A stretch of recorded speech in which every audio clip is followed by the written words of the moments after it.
Hi everyone, Raphael Harry here, and you're listening to White Label American, a podcast where we hear stories from an immigrant or two, sometimes more. Thank you for listening and enjoy the show.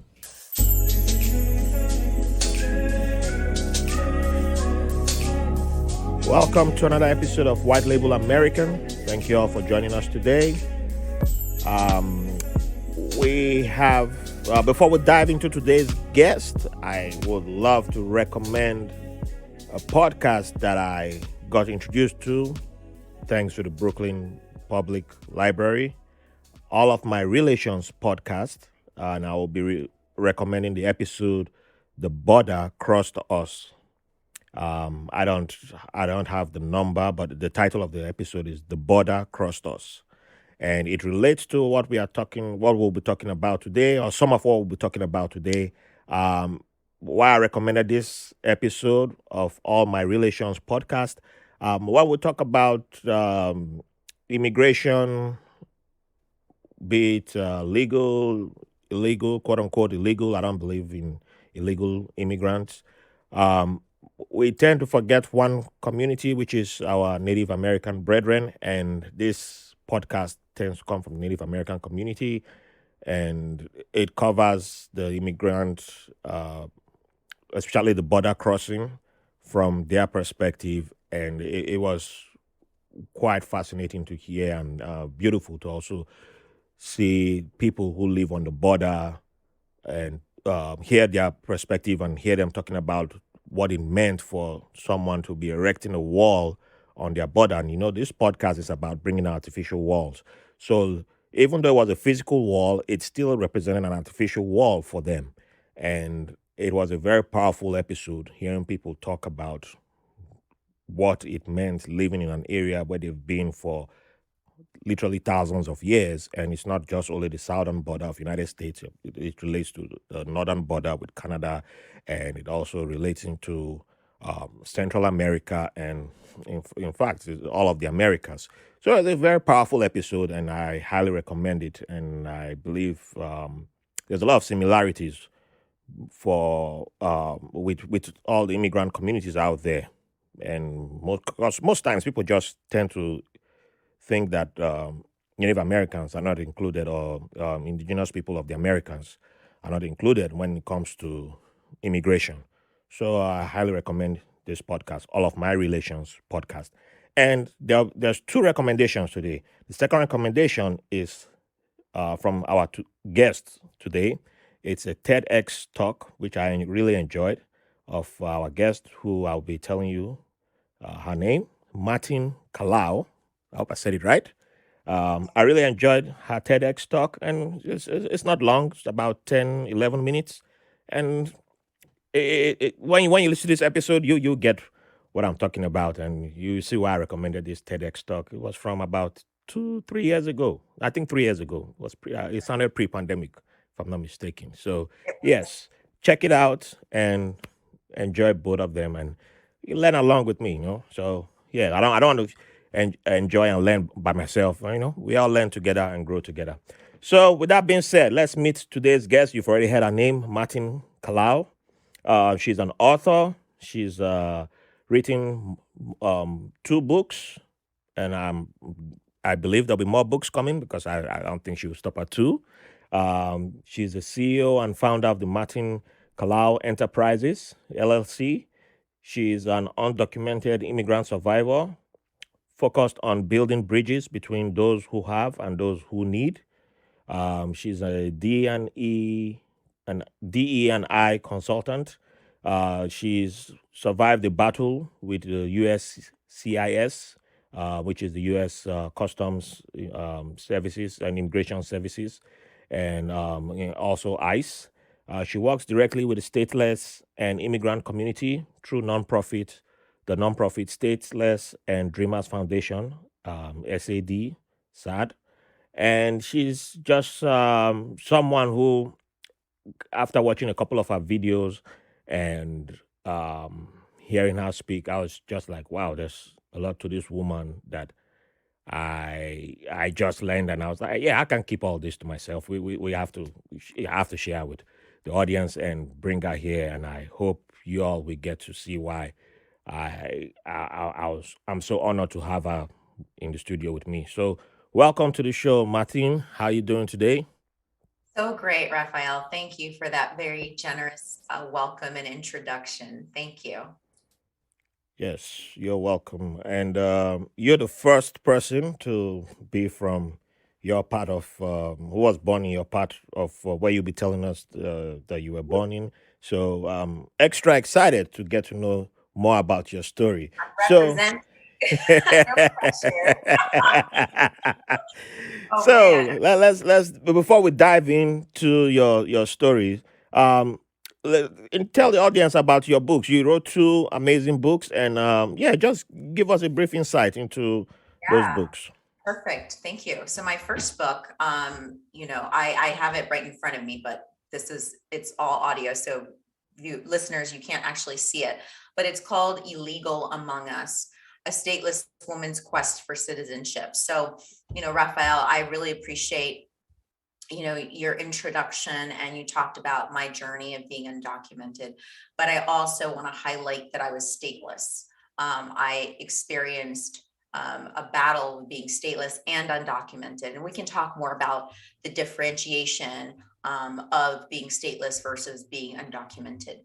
So this book is a memoir. It's a recap of my journey of the 7 years that I was in deportation proceedings, which now the euphemism for that is removal proceedings, and how I navigated through a system that was designed for me to fail. And that system is, right, immigration, USCIS, ICE, the system that was designed for me to fail, how I navigated through that and became the person that I am today. So it is an introspective on my struggle with mental health, right? We talk a lot about mental health. That's the buzz term these days, Yeah. but I really want to dissect it and give people an introspective to what really goes on in the mind and emotion of someone who's battling every day through this immigration saga.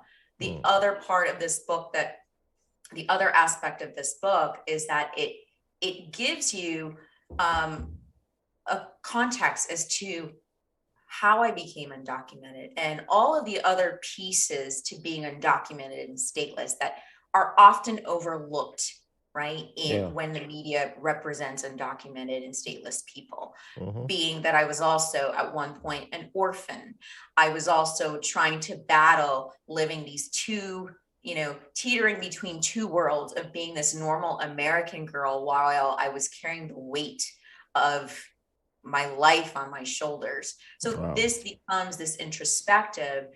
One can see it as a coming of age story. One can see it as a tool, a guidebook, because there are a lot of lessons and tools that I use to navigate my own journey that I like to share with others. And then others might just be able to connect to it, even if they don't have they've never been undocumented, they don't have any immigration issues. I think what it does is it humanizes that Mm. stateless person and humanizes the undocumented person, and it That's very humanizes important. being Black and African Mm. in America. So that was my first book that I wrote and published about 3 years ago, around the same time that I conducted my TEDx talk. And my second book that just came out about a week and a half ago, and my audiobook will be coming out in about 4 weeks from now, so the middle of February, is called The ABCs of Diversity: A Manager's Guide to Diversity, Equity, and Inclusion in the New Workplace. So this is truly a workbook that also offers personal anecdote stories of my experience in navigating the workforce, and also being part of different marginalized communities, being Black, being a woman, being undocumented, being an immigrant, being stateless. And so that is the framework that I use to provide tools that managers and human resources can apply in their workplace to, one, make diversity, equity, and inclusion, also known as DEI, more accessible in the workplace. So more people are engaged. The second thing is being able to actually drive return on investment through diversity, equity, and inclusion. And then the third thing is to be able to gain the knowledge and reduce time so that they can actually implement diversity, equity, and inclusion in the workplace. So this is, this is my new book. And I think both of them are connected in a lot of ways, but ultimately I'll just keep it short and simple because you asked me one question and I'm giving you this whole response, Raphael. It's beautiful. It's beautiful. And congratulations on the launch of your, on the release of your second book, The ABCs of Diversity. Both books sound like books that I should have in my library. And I will definitely be looking forward to reading both. And quick question on Legal Amongst Us. Is there an audio version of that? There is not an audio version of this yet. Okay. However, I've gotten tremendous feedback by various people from the different communities that I am in. Some say, hey, we need an audio version. Some say we need a French version. And I've also heard we need a Spanish version. So this more to come on this. So Awesome. my next project is to actually create the audio version of this, of Illegal Among Us. All righty. I know you will. I know you will. All righty. So congrats again on both Yeah. books. And yes, I'm looking forward to more growth. And yeah, you're doing great stuff with those books. And I highly recommend both of them. I know there's great things for myself to learn. I knew DEE was something that I'd heard before. And it's, but it didn't occur to me that it was diversity, equity, and inclusion. You see, Yes, simple. And DEI. DEI. I don't know why I said Yes. DE, but yeah, DEI. But you see, I'm letting and growing. We're So all learning and growing. thank you. So now let's focus on you. Let's get your origin story. So your name, Martine Kalaw. The first time I saw your name, I think I was like, wait, is this Polish? Well, is Nation. this someone from where's this name from? Mhm. I couldn't figure it. Because I tried. Once upon a time, I used to be very good at just seeing names, and then I like, oh, I can guess where this name is from.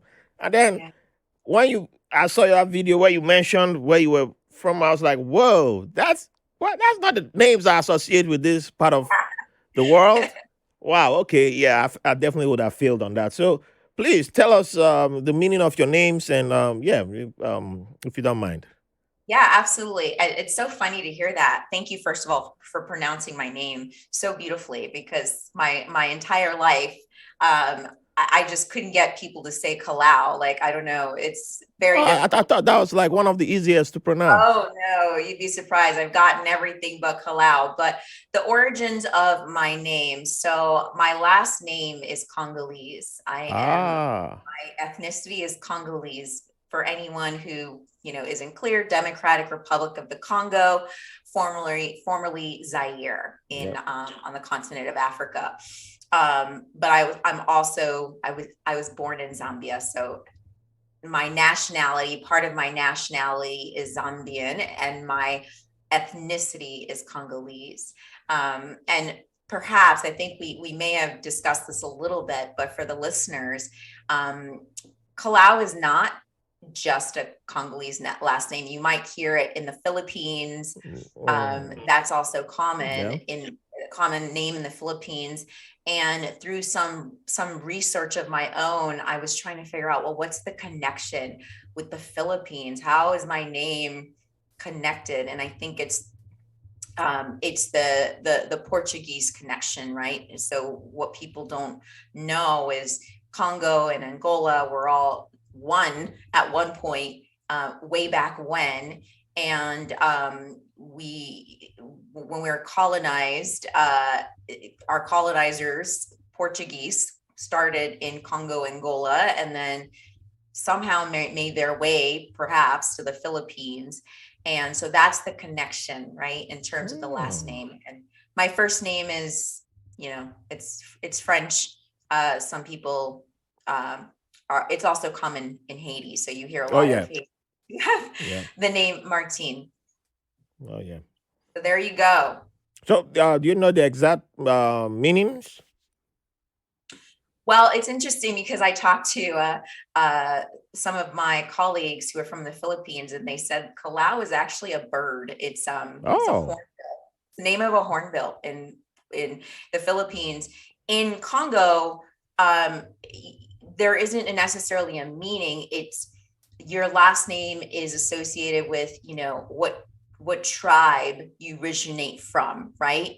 What clan, what tribe you originate from. So that's the extent to my knowledge of what Kalaw means. Martine means warrior like. And hey. for those who don't generally know, I think if I use my middle name more often, I think that would have been a dead giveaway that I'm African, because it's Mwanj. So March. Mwanj is a Zambian Oh, name.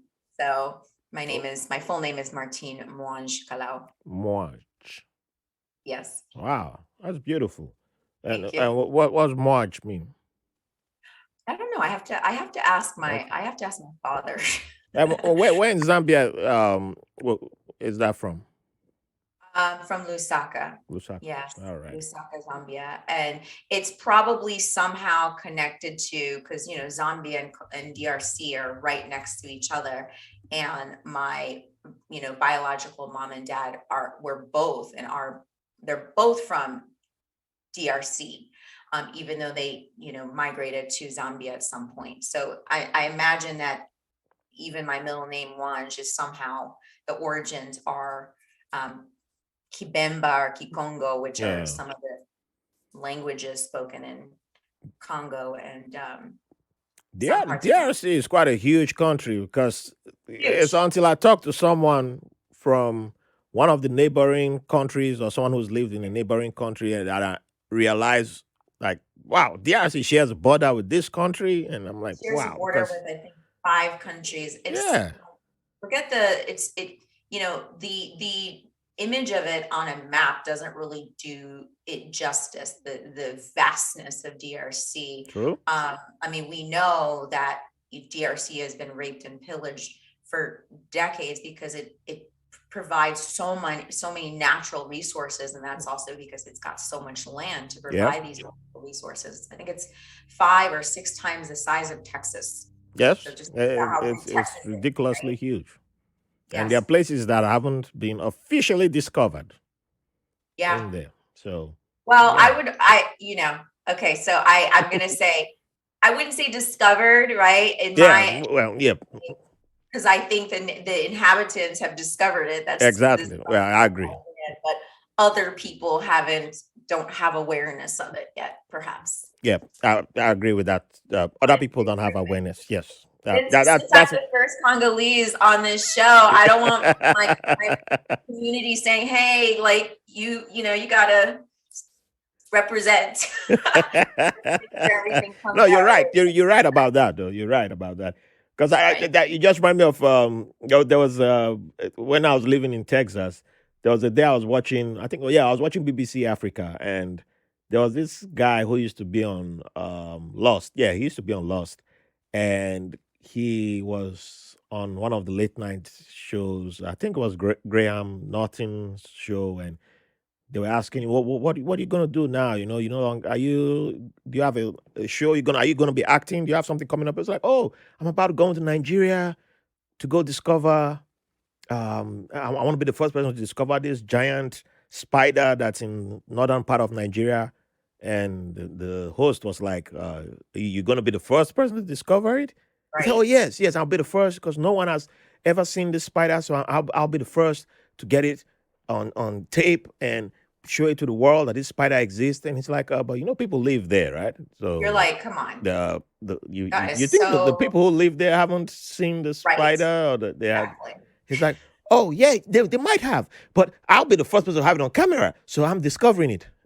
Oh And my it was God. like the host was still trying to help him out. Was like, but the people The there host, have they have an that's idea what it right. is. And he's like, and he was actually talking about naming it, and I was like, oh man. And I was watching this, and I was like, oh man, this must have been what it Oh must my have gosh. felt like to come name a river in Africa. Like, yeah, but I'll come discover this river and then name it after myself, and it's like, Right, yeah, okay, yeah. So right. The 100%. mentality that some people have because, the privilege that they walk with, right? Uh, Some people, so goodness, yeah, let's not spend time on that. But thank you for that correction, though, on awareness. That's right, one hundred you're percent. so welcome. So can you you were born in Lusaka, right? I was born in Lusaka, Zambia. Lusaka, That's Zambia. correct. So introduce us to what your childhood was like, and yeah, just give us an insight into your childhood. Yeah, I think that I would break it out into three phases, All right? right. There was the happy times, right?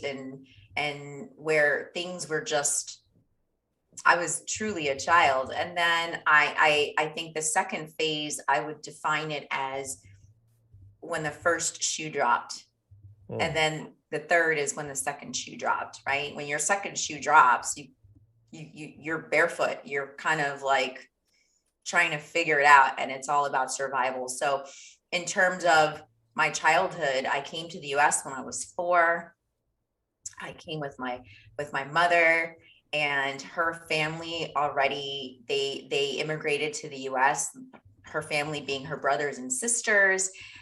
They were truly chasing the American dream. I mean, they came here, they went to school, got their education, became professionals. And my mom was the last of the siblings to come, and she brought me along because I was her youngest child. I was the youngest of 7. So I came to the US, and at 4 years old, I didn't really look back, right? There Mm-hmm. wasn't a whole lot of memories that I was letting go. And when I came to the US, I came to more family. So life seemed wonderful. I met my grandmother, my maternal grandmother, who was my absolute the most amazing person in my world to this day. I mean, she passed away back in 1988, but I still remember her fondly. So that my childhood from that around that time, having my grandmother, having my family, just being in this nucleus felt very warm. It wasn't perfect, but it felt warm. I felt safe. I loved my life, I grew up in Maryland, and I remember the schools that I went to, the two elementary schools that I went to were predominantly they were in immigrant neighborhoods. So all of my friends were from different parts of the world. I had a friend from Cameroon, another friend from Argentina. I mean, so to me, and everyone spoke a different language. So to me, that's actually how I thought life was. I thought it's just, you grow up, you're around people, they look different, they speak different languages, and we're all connected. And my mother also, she remarried. She remarried an American born man, and he was my stepfather. He was my father. I mean, he was the best dad ever. And everything was wonderful. I mean, we had a pretty normal African and American family, and it was just a beautiful effluvia of being both African and American, and, growing up in this environment where my mother, she spoke broken English. My dad was, American, so he Yeah. spoke English. It was great. It was wonderful. Wow. And so that, I'll fast forward and say that was the first part of my childhood. Mm-hmm. Lots of fun and happy memories. And then when the first shoe dropped, when things changed, was I remember it very, very vividly because it was my elementary school graduation. And I was so excited because, well, one, I was very studious. Two, school was this bond that my stepfather and I had. I mean, he always helped me with my homework. He would give me assignments on the weekend. If I misbehaved, his punishment was, you have to read this book, write a Wow. book report, and then present it to your mom and I. And I used to think he was so mean, right?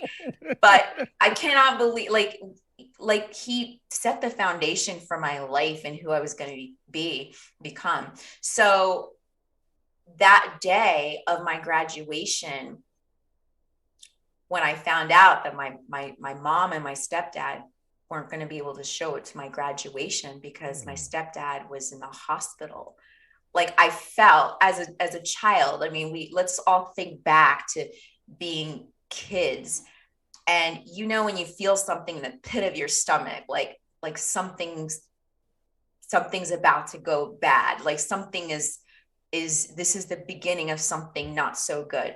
I knew Mm. that because I knew that for my stepfather to not be able to show up to my graduation, like my elementary school graduation, when he was the reason I excelled, Yeah. must have been very serious. And then after that, things moved fairly quickly. He got more sick, and he died when I was 13. And then moving on to the second shoe dropping. So that was when the first shoe dropped, he died, and life just, it changed, but I still had my mom.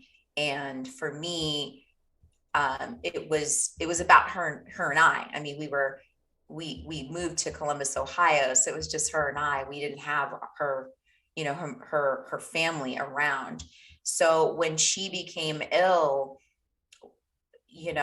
when I was 14, that's when I felt that knot in my stomach again, right? Mm. And by the time I was 15, the second shoe dropped. My mom died, and so I literally was like, that was the biggest fear that I had. I think that's one of the greatest fears of any child, even if they can't actually articulate that, is to lose your mother. So I lost my father and I lost my mother, and it was okay. Now what happens, right? So that's when the second shoe dropped, and I think that's, to answer your question, that was the end of my childhood, because I feel like I had to quickly grow up after Yeah. that and really just become um, the person that I am today, or start to, you know, uh, go on the journey to becoming the woman that I am today.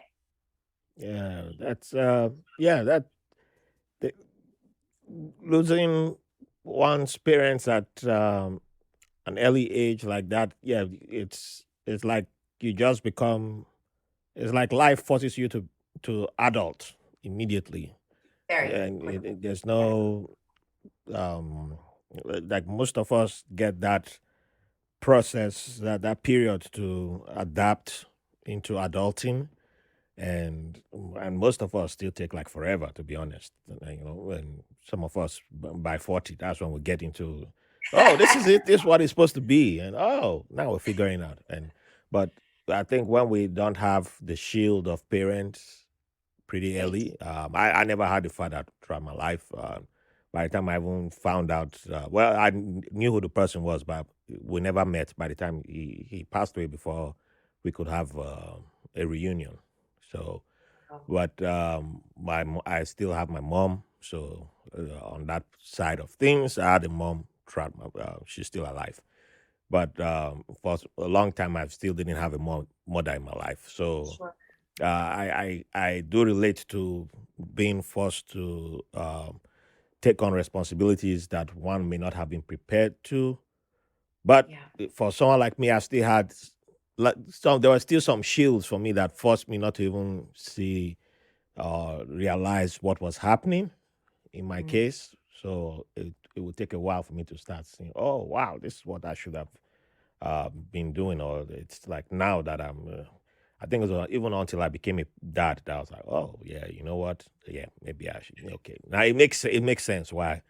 Okay, yeah. all this stuff that I took for granted before makes sense now. But before I move forward with what you taking on life after losing your parents, uh, I still have to ask this question: what do you consider your favorite childhood memory? I think you've given an insight into this question already, but I still want to hear the answer that you give me. That's great. My favorite child, I mean, I had so many, like, first, growing, when I first came to the US, and leading up to that first shoe dropping. I would say Yeah. my favorite childhood memory. And it's so apropos that you asked this question, because I was looking back at like this old photo album for those of you who are, generation, what is it, Generation Z now? Like, you probably don't even know what a photo album is, but go Google it, please. I was Yeah. looking through a photo album and I found this photo, and it was, oh my gosh. So it reminded me of, this is my favorite moment. When we were little, when I was little, and I grew up with my cousins, like I said, so my aunts and uncles, they had their kids. So we all grew up, my cousins and I grew up like we were brothers and sisters. Yeah. And they say that your relationship with your cousin is usually like your first introduction to having a best friend. So I had like Hmm. so many best friends, and we kind of grew up around each other and with each other. And so my aunts and uncles would have a Kalaw family fashion show. Like I Wow. don't know, like it was I don't know, once a month, whatever. And it was just for the kids. So we got to dress up in big people clothes. So I get my aunt's makeup and like her pearls and everything. My cousins, we would all dress up, and we would walk down this runway, and all of our aunts and uncles and my mom, my grandma, everybody, they would just be right there, like clapping and rooting for us. And that was such an amazing moment, because it was like, you can actually, I have a picture of it. It was so picturesque. I Wow. had all of my family around me, and we were celebrating. And we were also celebrating through an art form. It was Yeah. just the best memory. That is beautiful. That is, yeah, that's just amazing. I don't think anyone has shared something with an that comes with an art perspective like that, because Yeah. a lot of us, including myself included, came from conservative religious families. So it seemed like they were very keen to smash or crush any expression of, when the creative expression started popping out, if it wasn't like singing in the choir, I think that was like the one that was allowed. It was quick to be shut down. Wow. So seeing a family celebrating, just showing love and celebrating like that, it's beautiful to hear that. I love, because I know not every family is the same. Not everybody, like, people did things differently, and I love hearing that people existed like that. And yeah, that's definitely beautiful. So I got to ask, is there any cousin of yours that went into fashion as a career? Actually, I was in fashion at one point, and I've always been a lover of fashion because Oh, of that. okay. I have family members that went into modeling. I have family members that went into, they dabbled in fashion because of that. So I think Yeah. fashion is like has always had like played a role in the evolution of the Kalaw family. But I will Yeah. also say that people sometimes say, this is just a little joke, but that Congolese people are a little flashy. We Oh, may no, not no, no. have much, but You, we're flashy. So you for some of guys, us who are you hearing this, they're guys. probably like, oh yeah, that's typical Congolese. Like that's like What's it have a called fashion again? show. Oh, I forgot it. I forgot what you guys call it. Oh, Les sapeurs. yeah, Les let's sapeurs, appeal. right? Yeah. Oh, well, the first Yes. time I saw the photos, I was like, you know what? Yes. Nigerians Yes. need to calm down. Nigerians need to Yep. calm down. Yep. We try to act like no, no, no, we're not there yet. We're not, because Congolese, this is woo. what we do. So it's in our blood. Whoa! It's I was like, wow, so Congolese, you guys bring it. You guys bring it to the table. I was like, man, these people are in Congo. Look at all the colors. Look at everything. I was like, whoa. yes. And for Yeah. those who don't know what that means, it's dandy. So Yeah. there's an actually great documentary. It's on YouTube at this point. It's about the Congolese dandy, and I think it's check it out. It's a great juxtaposition of the economic state that many of my people, my Congolese people, suffer and are experiencing in the Congo, within this backdrop of such richness, right? I mean, the land, the resources are rich. There, many of them are struggling and are in poverty, yet they put this cloak of, whatever, it's fashion, they're Mm-hmm. dandies to right, to feel, to kind of uplift themselves. And I think that's always been part of the fabric of being a Congolese person. I think so. I think it definitely carried, even from the Congo to the US for my family. Oh, that it's beautiful. Every time I see it, I'm like, yeah, I just have to applaud. Like, yeah, this. I wish I had seen stuff like this as a kid. You I know, did. yeah. I'm like, So I did. you got to leave it. So it's different. I got to live it. Yeah. Ah, wow. So, coming back to the second shoe dropping. Yeah. Yeah, let's jump forward a little bit. So you your mom moved from the area where she had family to Ohio. Was there a particular reason for her making that move? Yeah. So my mom and stepdad, when my stepdad became very gravely ill, we decided to move to Columbus, Ohio to be closer to his family because Oh, okay. they knew, I didn't know at the time, I was a Yeah, child, and I think, they were trying to shield me that he was dying. yeah. So he needed to be closer to his family. And so we uprooted ourselves and we moved there. Um, but I also think that, like with many families, there are so many layers to being a family. There's a lot of drama. So I think Mm-hmm. there were also, my mom probably also wanted to have some space between her and her siblings at some point, right? So I think that also influenced the decision to move. No. Yeah. So, well, how was that? Well, for you, being that you had settled in the DMV area, that was home for you, and then now you had to move to Ohio. Was your Should I call him stepdad, or do you want me to call him dad? You- You can call him whatever you like. I think this is a good time because I don't want listeners to get confused. Okay, This is all highlighted in the book, all right. but I mentioned that I was an orphan when my stepdad, who was for all intents and purposes my dad, died, and my mom died. Yeah. And then I think at the beginning of the interview, I mentioned my father is in the Congo. And so Mm-hmm. some of you who are really perceptive are like, wait, this doesn't add up.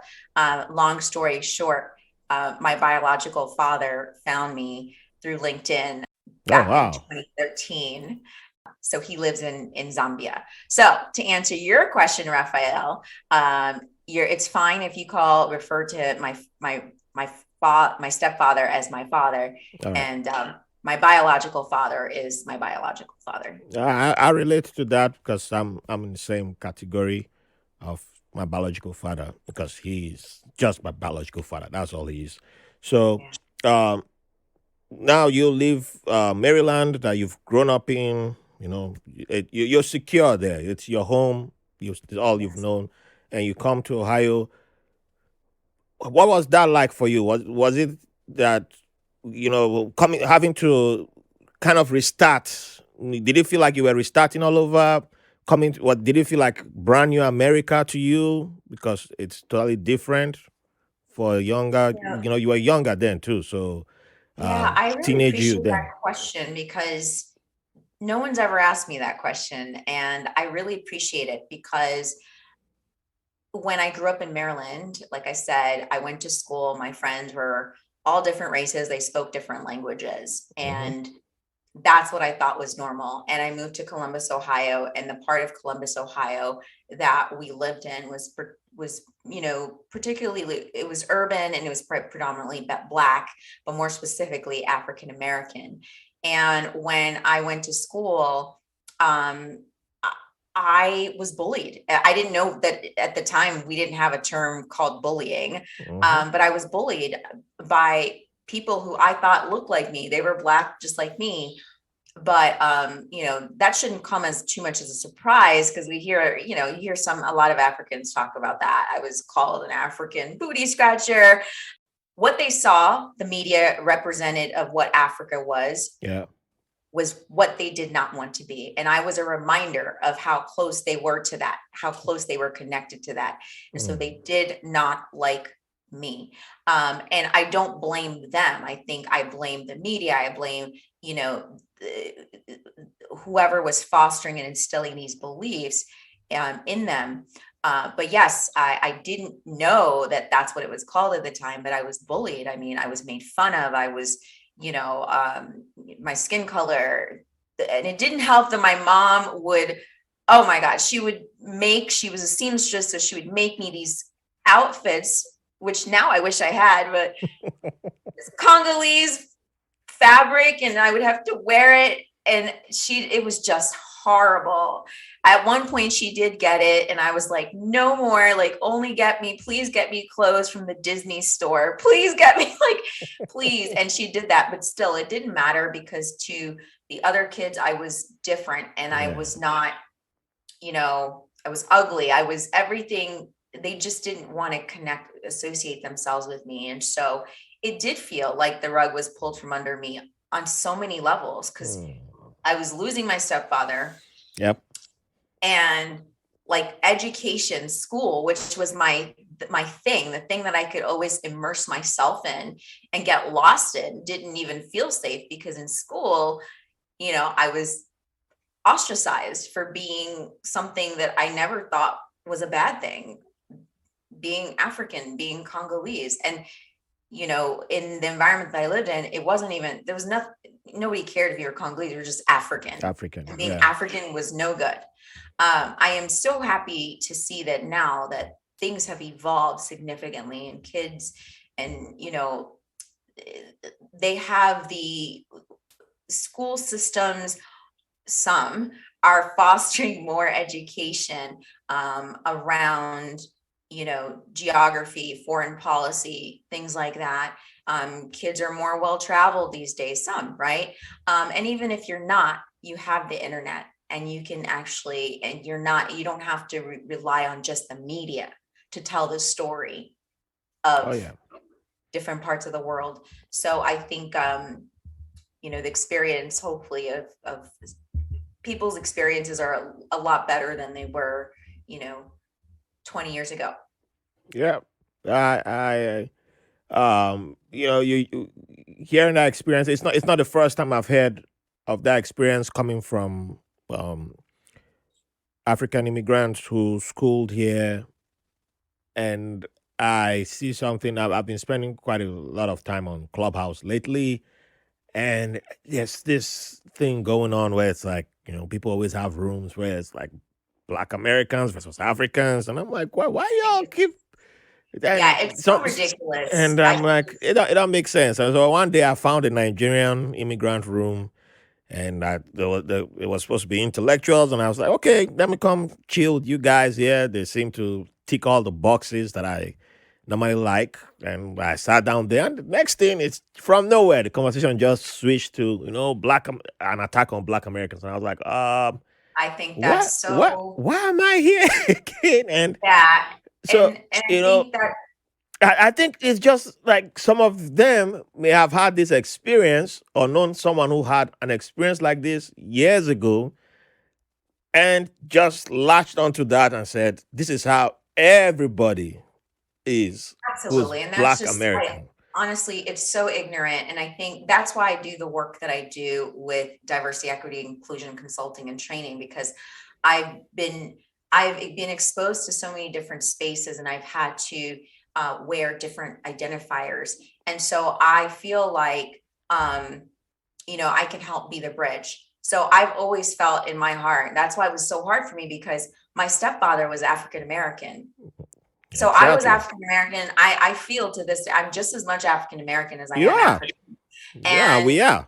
at the We end of the are. day, when with all with profiling, the racial profiling that many Black people experience, I don't nobody goes, oh no, you're African, oh, you're African American. So those distinctions aren't made when people are profiled, right? So, and lastly, I always like to kindly and respectfully remind my fellow Africans, because I know people who say these things too, Yes. is we are only here, and we're only here surviving. We're only here being treated, better than, our ancestors, because of the trials and tribulations on the backs of African Americans. That's the only way and how we're here in America. So if we sit there and we talk about, we want to distinguish ourselves, I mean, that's just pure ignorance, It is. because It is. we have the privilege of actually even being in America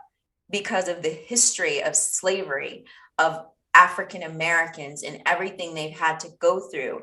And so I just have no room, no tolerance for that. And I think that's where I get to help to bridge the gap. And so that's why I was saying I'm happy that these conversations are starting to change, and when in the spaces where they're not changing, I'm glad that there's some people that are more evolved, like you or I, who can say, wait a minute, guys, Oh yeah, but like, that I call how it. are we gonna support it? That's why I say I'm about bringing down artificial walls, because that's Yeah, what it is. There's so many totally artificial artificial. walls, and a couple of years back, I wasn't this person. Years, maybe 2 decades ago, I wasn't this person. I was probably the person who'd be like, "Yeah, I'm Nigerian, proud. You all are beneath me. Black people are beneath me. We better." And luckily, I met people who showed me the truth. Like, we are the same. And when I looked at it, and I'm like, wait, every Black American who I know that's come to Nigeria, while I was there, nobody said, "Oh, you Black American. We don't." No, they're like, "Oh, welcome home." We received them. Right, that's Um, right. now we have the AFCON, the African Nations Cup going on, and I see Yes, the I way we know. hug every African. Yes, we fight each other while we're playing, but at the end of the match, we still hug each other. And I was like, wait, so why am I this Nigerian superior to everybody? Yeah, But I meet even people from Egypt, people from Morocco. I meet them here. right. I meet you at a food truck. They're like, "You, my Nigerian brother, get extra food. Here you go."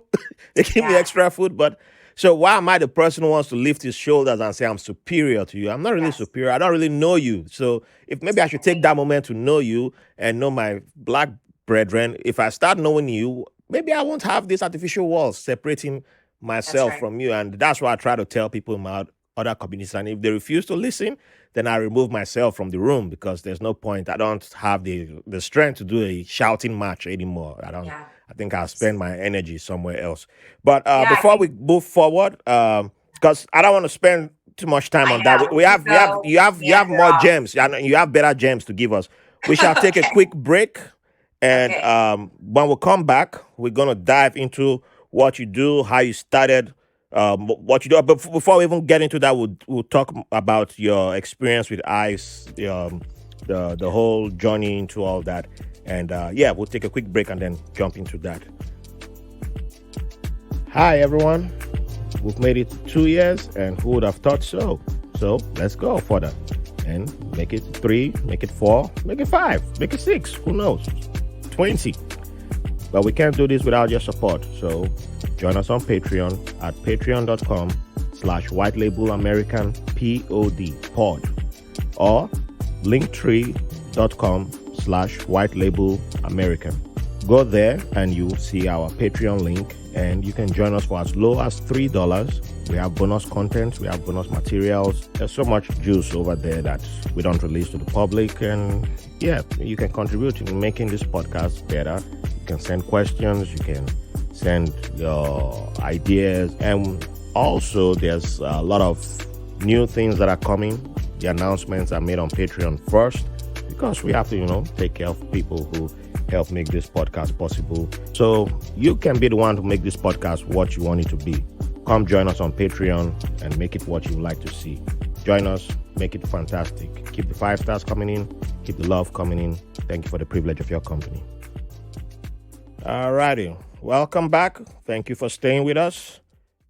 So you lose your parents, you begin a journey that not many could take on without collapsing. And nothing, honestly, I don't fault people who collapse, because it's not an easy Right. burden to take at that age.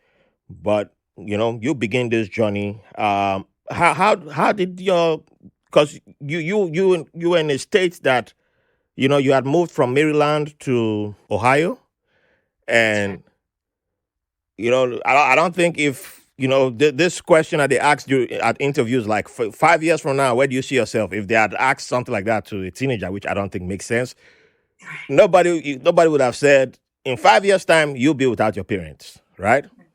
So, how did you begin to see how did you begin to handle it from that? When you lost your parents, how was it that you were able to lift yourself, or like how did you begin to navigate that path the moment everything happened? Where were you Yeah. mentally, and with everything? Yeah. So I first just want to, also acknowledge that collapsing in in the wake of, trials and tribulations, whether it be tied to immigration or not. I mean, there's nothing wrong with that, True. because even the strongest person can collapse. So I want to put out there that I collapsed many times, right? Mm. Speaking figuratively, and literally actually at times, but it was the people around me that lifted me back up. That's why I am here and I am where I am today. The people and my soul, right? And I think, and this vision I had for myself of where I wanted to go and what I thought I really deep down deserved. So I just want to say that. And then secondly, you're asking really great questions, Raphael, about basically like, you know, practically, like the practical questions of how I navigated. And it's so convoluted, which is why I wrote a book, because I could spend hours explaining that. And I'm gonna Yeah. spare Oh, every don't give listener us all the tea. Don't spill all the tea, because people got to and go buy that book. spare the listeners. But ultimately I when my mom and stepfather passed away, I became an orphan. I was passed from one family home to another. And in some of the homes that I was passed on to, meaning my mother's family, I experienced abuse or neglect.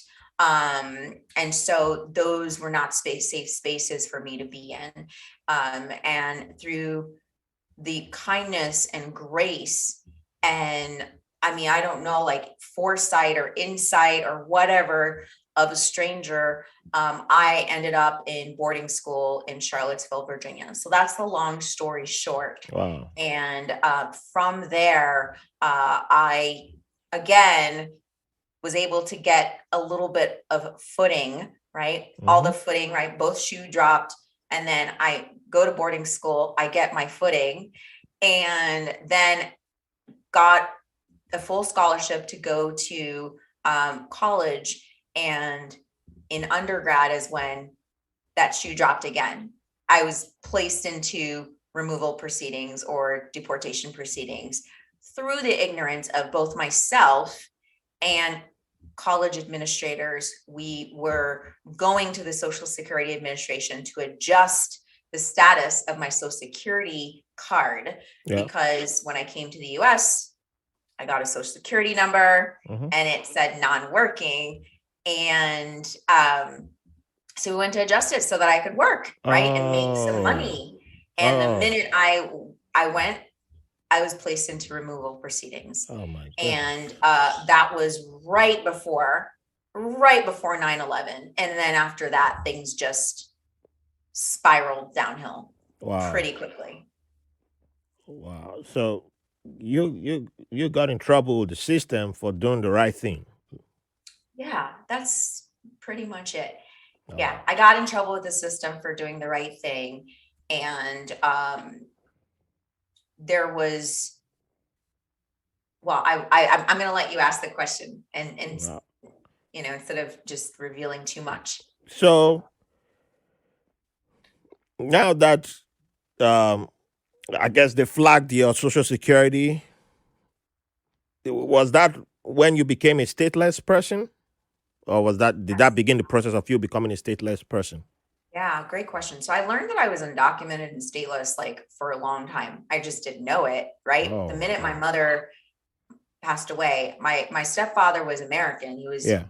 born in the US. My mom was a permanent resident. She had a green card. So I think those are important factors to mention, that before she died, she was a permanent resident applying for her US citizenship, because I used to help her study for her tests, right? So now the thing is that some are probably wondering, why didn't my mom apply for my citizenship? Why didn't my stepdad, adopt me, whatever? The answer is, and I think it's important to think about the emotions and the reality of many immigrants. My mom, in her own ignorance, thought my daughter is in the US. I have 6 other children in Congo who are suffering. Those are the ones I need to help and bring. So that was her priority. And Oh, so okay. when Yeah.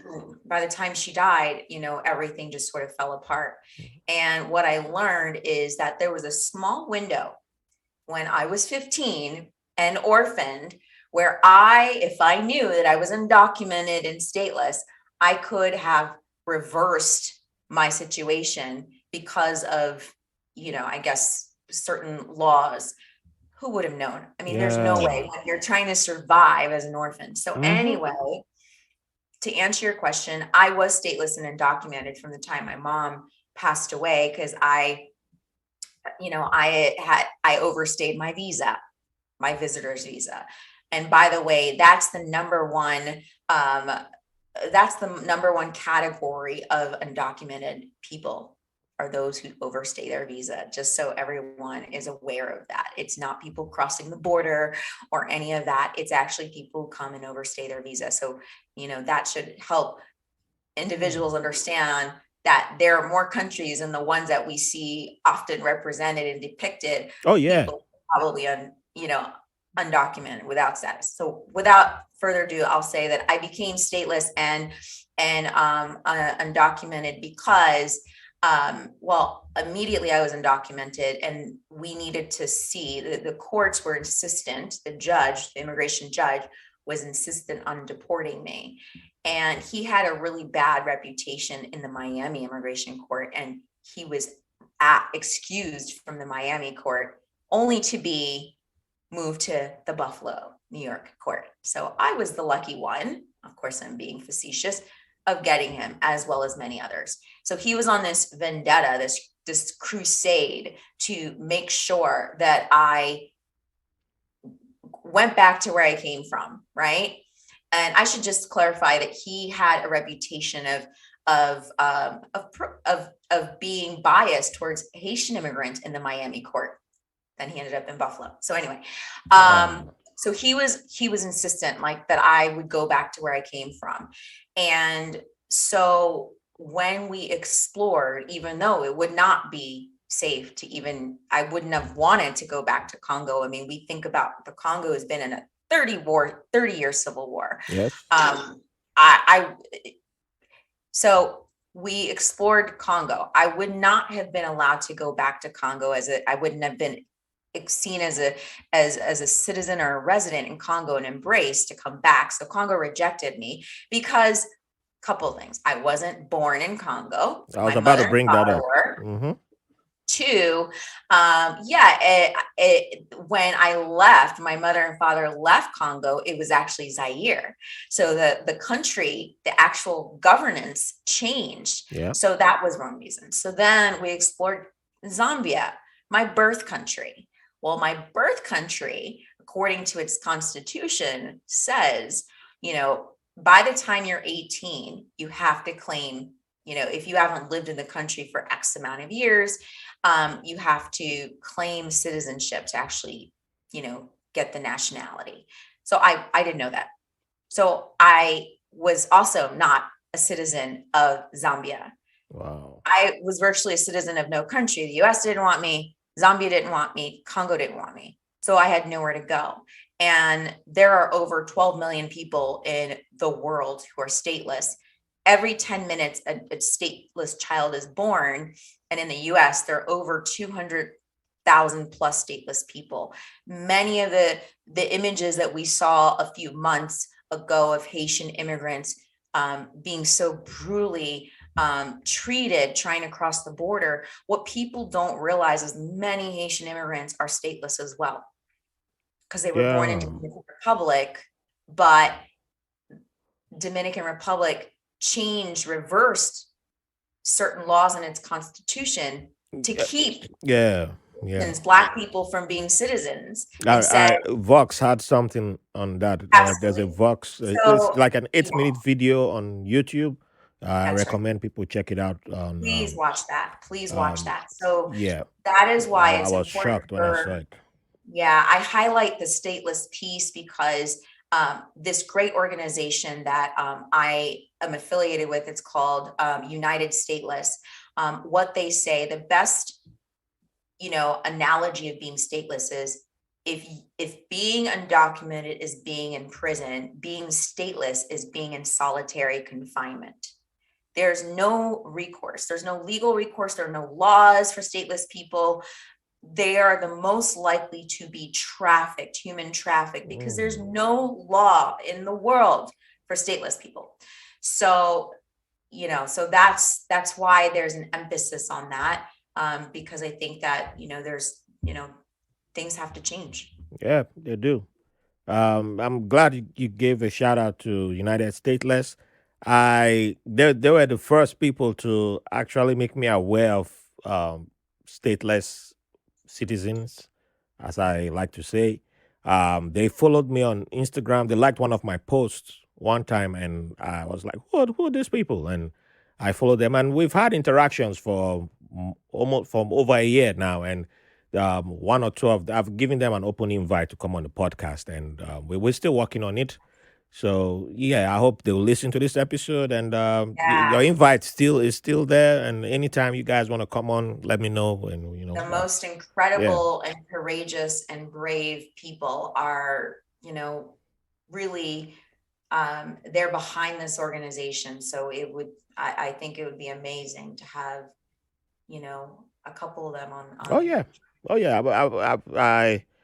I was, we don't realize the privilege that we have until we are exposed to the truth and get to see that, wow, it's, you know yeah, I'm not some millionaire, I'm not wealthy, but yeah, I still have privilege yeah, because I came to this country. I had my green card at the airport. Literally had it at the airport, and so I didn't get to. I didn't understand certain things with immigration. I didn't understand the struggle. Yeah, I got rejected for my visa application 4 times back in Nigeria.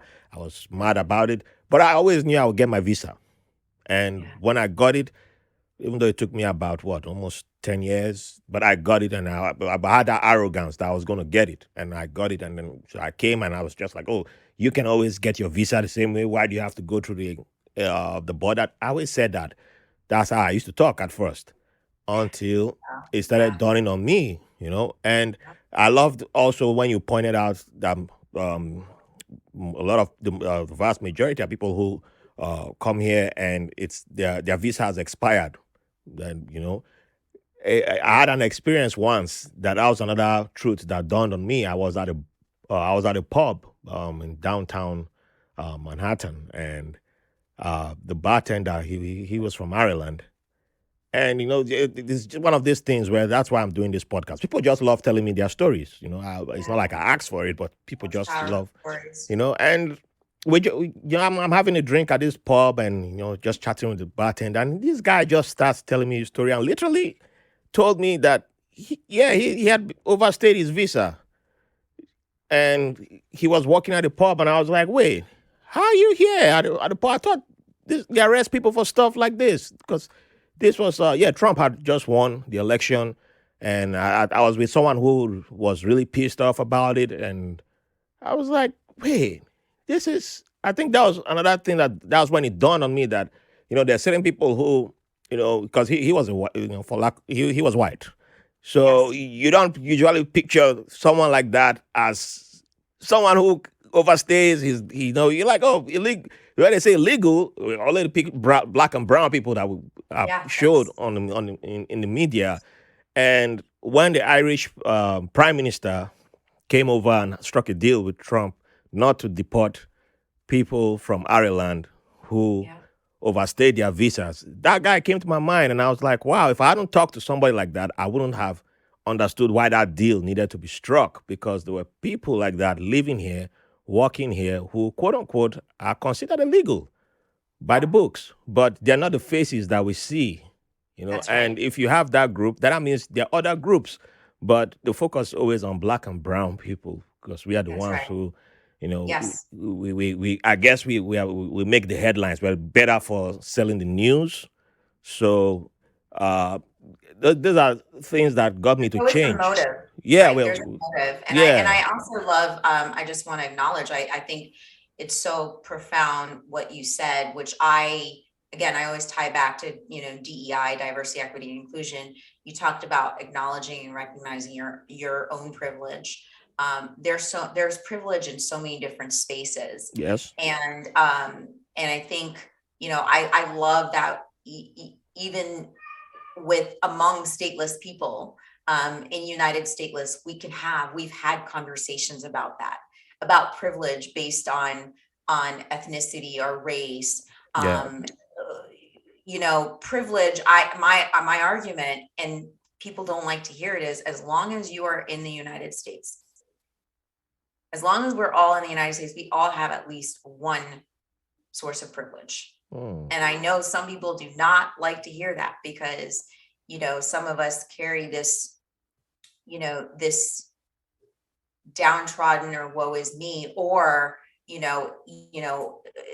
there's sometimes this, I don't know, it's like this, it feels like sometimes it's a competition to talk about, okay, yeah. There's this. who's suffering the most. It's like it's like Operation Olympics, Yes. something like that. And Yeah, so I think that it is important, and I love what you said, to level set that, look, and it's hard to sit with that. I mean, I think I had to acknowledge and face that, like, Martine, you are incredibly privileged in so many ways. I talk about the privilege of language. In my book, I talk about that one of the very first things that the administrator, the Social Security Administration, said to me, right, once while she was putting me in removal proceedings, was, "You don't sound like the rest of them." yeah.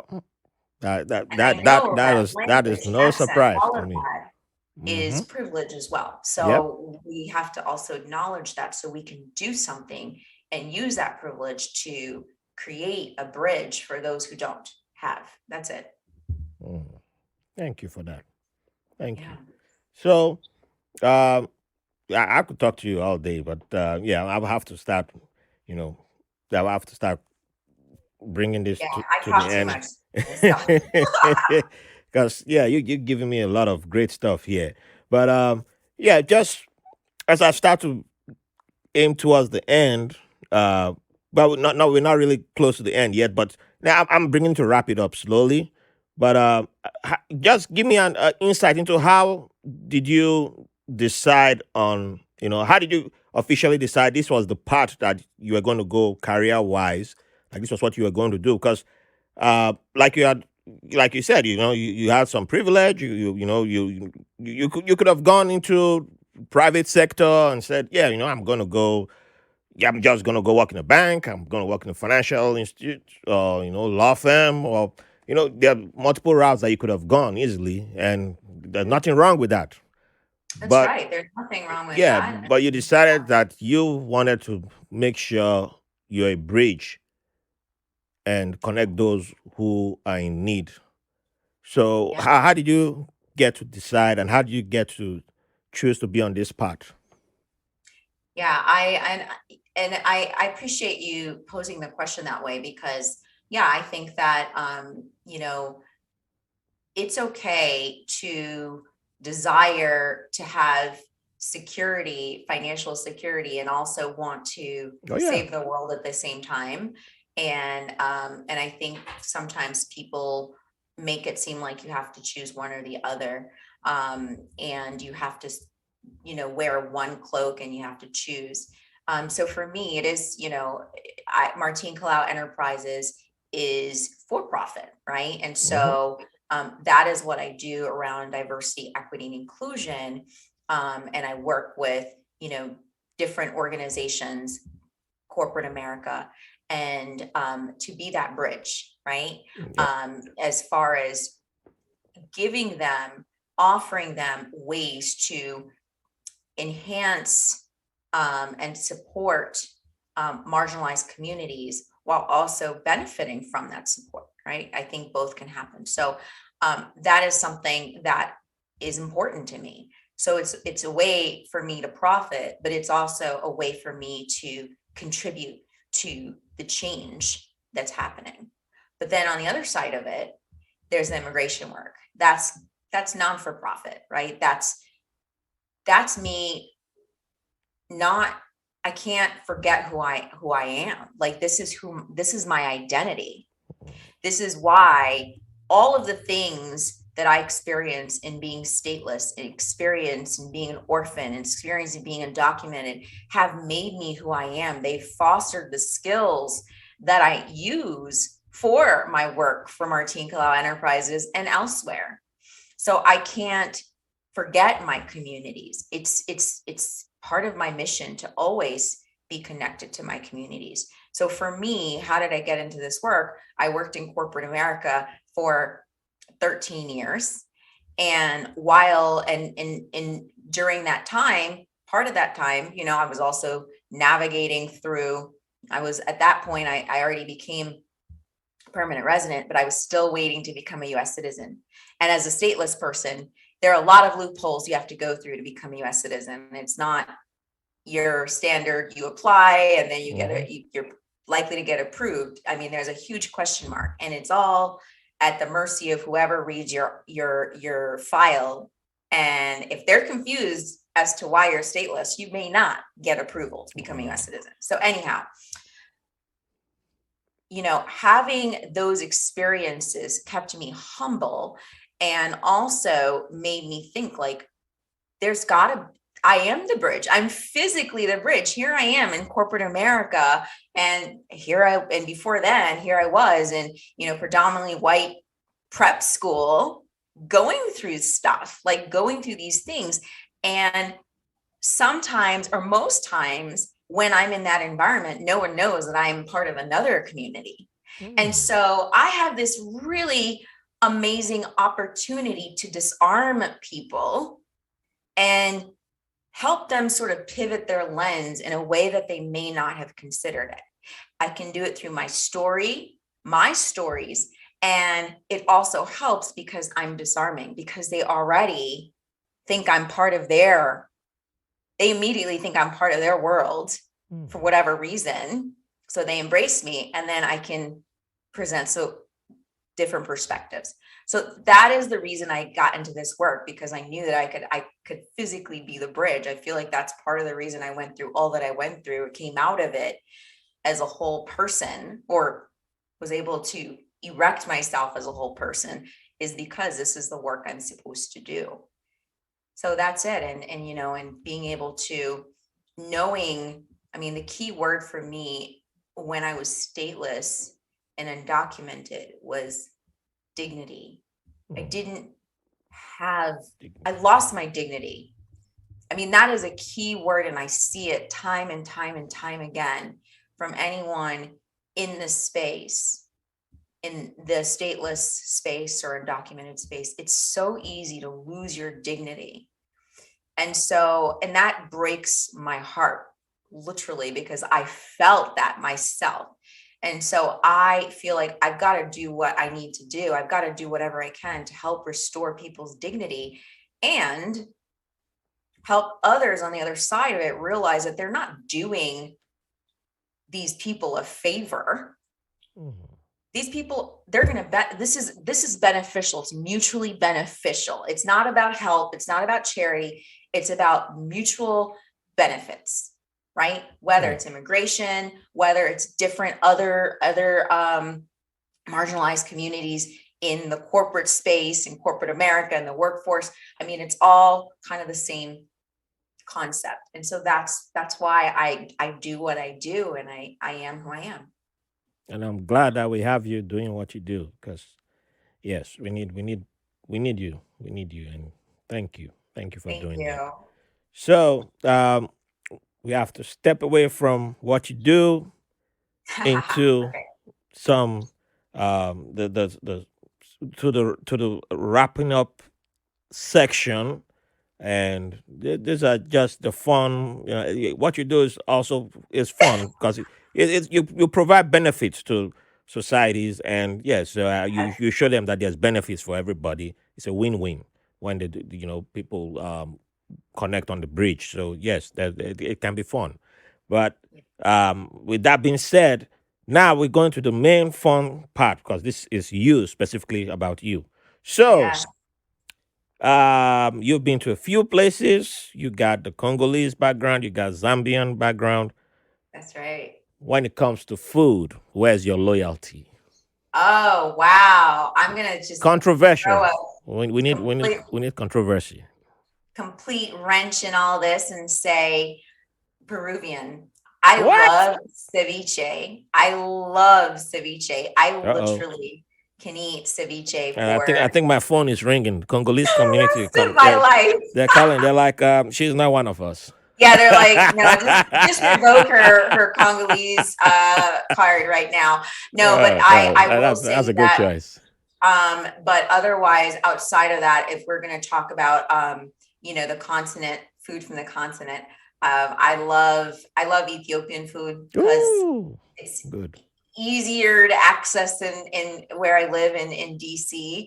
But and then I also love. I think there are a lot of similarities between Congolese food, Ghanaian food, Nigerian food. Like Hmm. I love fufu. I still have never tried pepper soup. I think we have an equivalent of that in Congo, Yeah, but we don't call it that. So I think. Well, if you're going to try pepper soup, I don't know. eh, Yeah. go. If you're not heavy on the spicy, try Oh, I Cameroonian.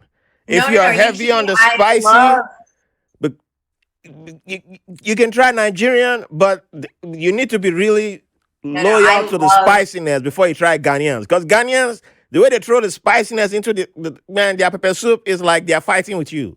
It's like they looked at you and said, "I'm gonna dump all the pepper into that." I love that. I Oh love man, that. The hotter, yeah, the yeah. better. Like I love habanero. I've been eating peppers Yeah, since I it's was different. 4. Trust me, it's different. Like my, Okay. I have Ghanaian blood, and I had some uncles when one of my late uncles when he was eating Ghanaian pepper soup. That guy he'd be like sweating, and where I this love is so it. hot. That's me. Why is it like this? Huh? Who is fighting with me in this house? And he's still drinking it. Like uncle, is it too hot? Like they Oh my shouldn't God, give this you. is making me Woo, hungry. woo. It's I like love spicy yeah, food. I love it oh, so, and I like hot, not spicy, hot. yeah, Like that's it's Ghanaian pepper soup that you need. that's that's how I Their grew pepper up soup is the eating. hottest.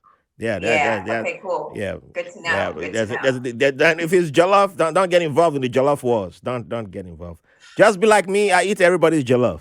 I'm going to Invite stay me, out of it I because eat we it. have the Congolese has a version. We don't. I only know like what my mom used to cook. Yeah. We don't. I don't know what it's called, but it's like yellow rice and it's got shrimp in it and all this stuff Hmm. and it's super good. But I have yet to try jollof rice, but I want to. Oh, you should. Yeah. Everybody got jollof rice. The originators are not even Yes. respected anymore. It comes from Senegal. Those are the people who originally have it. Yeah, because it's from the Oh, Wolof people. Wolof oh, jollof. I didn't see. I just learned But something else. Nigerians Wow. I didn't know colonized it that. and claim it's Nigerian. I'm like, no, I it's had not. no idea. By the way, Senegalese food is it's hands down Yeah, really, it is. It is. really good. It is Yes. really good. I love it. I love their food. Yeah. But yeah, I don't want people writing in and saying, hey. So I love everybody's food. I love I everything. don't discriminate when it Everything. comes to food. Yes, me Send the neither. food in. Send. Yes. All right. So Next question. Every guest who has been on this podcast automatically, we know you can dance. It's just a given. That means you can dance. So we need you to dance for at least an hour. We know you can dance more than an hour. So, but we're just gonna assume for this question you have to dance for an hour. So we need you to give us three artists that will keep you dancing for an hour, at least an hour. Oh But you man. can't give us the most popular artists like the Beyonces, Rihanna. No, we're not doing that. You're gonna give us either from Zambia, you're gonna give us from Congo, you're gonna give us from Ohio, but you're gonna give us names that we might not really know, but you might give us, or we might know because now everybody listens to music from the That's continent. true. That's true. So, but give us, the artists that will keep you dancing. At least three. You can give us four, but we'll take three. Okay. Okay. Congolese, Fali Ipupa. Hey, Yeah. Or Jaju. Jaju is really good too. all right. Jaju is amazing. Um, you can listen to all their songs and it's just pretty good. Good stuff. Good stuff. Man, I'm so terrible with names. Me too. But I went to South Africa and I actually have my phone. Can I cheat and look Oh really yeah, yeah, yeah. fast? Am I allowed to do that? Yeah. Because I actually have it in my playlist. All right. So his name is Mlindo. Mlindo. Milindo. How you spell that? Mlindo the vocalist. Mlindo. Oh my gosh. I was in Cape Town and I heard him I heard him in the store. I was like, oh my gosh, who is that? Who is that? I need to know who this person is. I love South African music. Is I is love it Amapiano? Is it an um Amapiano music or? I actually do not know. It's Zulu. He's Zulu. Oh, Zulu. Because Amapiano music is hot right now, and No, that's like I know, because it's like you that's hear a lot of I that. I love Like, it. yeah, and it comes from Durban, I think, right? It's the Durban I music. I Because Durban music is I don't, like, yeah, I think yeah, a lot of it comes from Durban. That's true. yeah, it's like Mm-hmm. EDM, like it gets Mm-hmm. you, Yep. like hype. Yep. But Well, if you have bad Lindo is knees, I totally don't recommend it.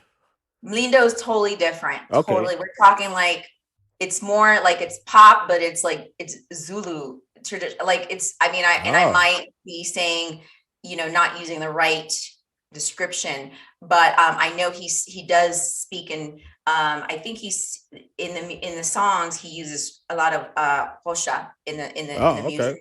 It's so beautiful. It's so deep. So Mlindo, everything, listen to everything he does, he sings. And then I need to give you one more? You can drop one more. Okay. I'll drop one more. Let's see. There's so much but I'm gonna change things out, change things a bit. No, I'm not allowed to share any Afro beats, huh? Outside of Oh. Nah, nah. no. Wait. Okay, because I was gonna say I do love Fireboy. I love that song, that Peru Okay, song. I mean, nobody has recommended Fireboy, but good. okay. Well, I wanted the Zambian. I wanted to hear what the Zambian artist was because I don't I think I have have to a find Zambian her artist. name All right, because I think send me her name when you I will. yeah, I email will. me the artist because She's I good. don't think I have a Zambian artist on my playlist. She's I have really, music from really, really everywhere. good. So Really good. all right. Yep. And I think she sings in Bemba or something. I Oh, think it's in nice, Bemba. Yeah. nice. Mhm. Okay, so Yep. thank you for coming on the podcast. Really appreciate you sharing your Yep. journey and story with me. Um, Final question. What would you Okay. like to leave the audience with? Could Okay. be a line from any of your books, could be something that's inspired you, could be just it's your freestyle moment, just anything. Okay. I actually have it right in front of me. I keep this, you know, the audience may not be able, won't be able to see this, but I keep this inspiring quote next to me. I literally, this is like my Bible. It's a quote by Albert Einstein. All right. Reads, there are only two ways to live your life. One is as though nothing is a miracle. The other is as though everything is. And you get to choose. Lovely. Yeah, that came from a genius. For real. All Yep. right.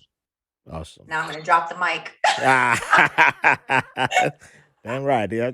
Well, you've been dropping a lot of gems, so Thank you. It's only fair that you drop the mic. So please plug yourself. How can people get your books? Where can people find you? Please. Yeah, I think the easiest thing to do is go to martinekalaw.com and you will be redirected to my Stateless and Dreamers Foundation if you're curious to learn more about my involvement and my work around immigrants, undocumented immigrants and stateless people. I will also put in a plug for United Stateless. Again, if you're curious or you want to do any work or support stateless individuals, please go to unitedstateless.org. And then, yes, if you're interested in, getting a copy of either book, again, if you go to my website, martinekalaw.com, that's the place to start. Just start with martinekalaw.com and you will be redirected to everything else, including my social media. All righty. And don't forget, you'll find all this information in the show notes, and go there, martinekalaw.com, and United Stateless. Also, I will have everything in the show notes. All right. So thank you again. In my language, Mbana, and one of my favorite languages now, Barang, from Manjanku people in the Gambia. So Nice. yeah, I try to get thank you from all the guests who come on. I will say in Swahili, which we also speak in Congo, some of us people don't realize, Asante Sana. Asante Sana, yes, that's another one that I know too. So I really enjoyed this, and I look forward to more interactions with you. I definitely have to bring you back again for more. Thank you. I would love to come back. Thank you very much.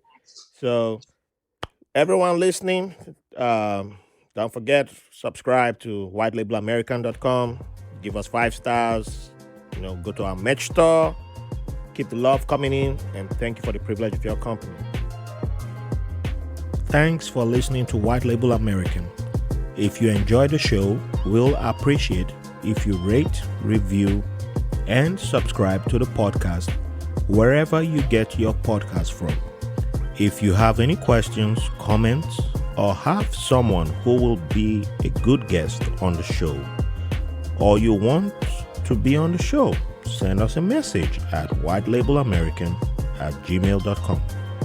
And make sure to follow us on Facebook and Instagram at White Label American. Thank you for your support.